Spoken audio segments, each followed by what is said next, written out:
Good morning, everyone. This is Angelos Zittis from IronFX, bringing you the morning comment for the 24th of April. Lords defeat May again on Brexit. The House of Lords opposed Prime Minister Theresa May on an important legislation regarding Brexit. The Lords supported a modification to the government's alleged European Union withdrawal bill. The modification would guarantee the majority of EU rules on political, social and economic rights will be included as part of British law after Brexit. Please note that this is the third loss in a row for May, accounting only for the past week. Further uncertainty within the UK's political stage could weaken the pound even further.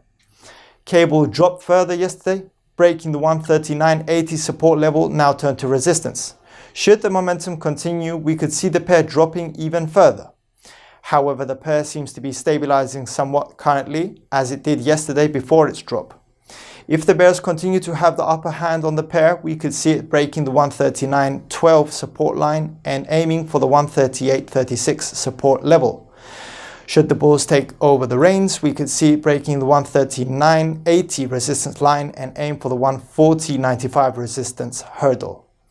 G7 foreign ministers discuss as main subjects Russia and Iran matters.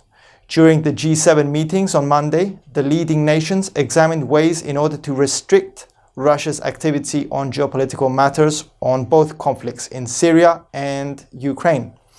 Moscow's ties with the West are somewhat damaged and could worsen even further.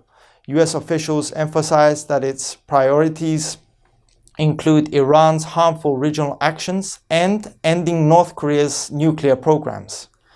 US Secretary of State John Sullivan stated Russia should join forces with the US in Syria, otherwise will be held responsible.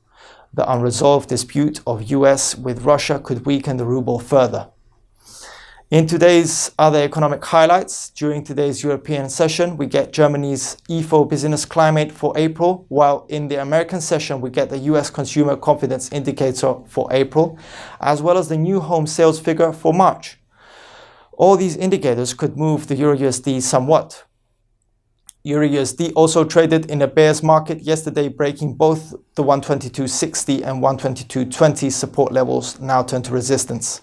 We could see the pair dropping even further, as today's financial data may prove to be unfavorable for the common currency.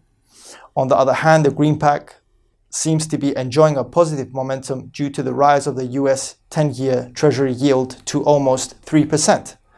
Please also note that the pair is aiming towards the 121.75 support line, which is also the lower boundary of the sideways movement it had since the 17th of January. Should the pair continue to be under selling interest, we could see it breaking the 121.75 support level and aim for the 121.35 support barrier.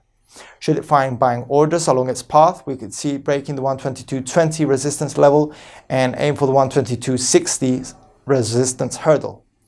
Last but not least, today we get API weekly oil stocks. And as for speakers, Philadelphia Fed President Harker and Bank of England Governor Mark Carney will speak. For more information, please read the full comment on ironfx.com or download our app and get all the information you need to trade. Also, you can follow us on Twitter, like us on Facebook, subscribe to our YouTube channel, or circle us on Google Plus to get more trading ideas. This is Angelos Zittis from IronFX, wishing you solid trading.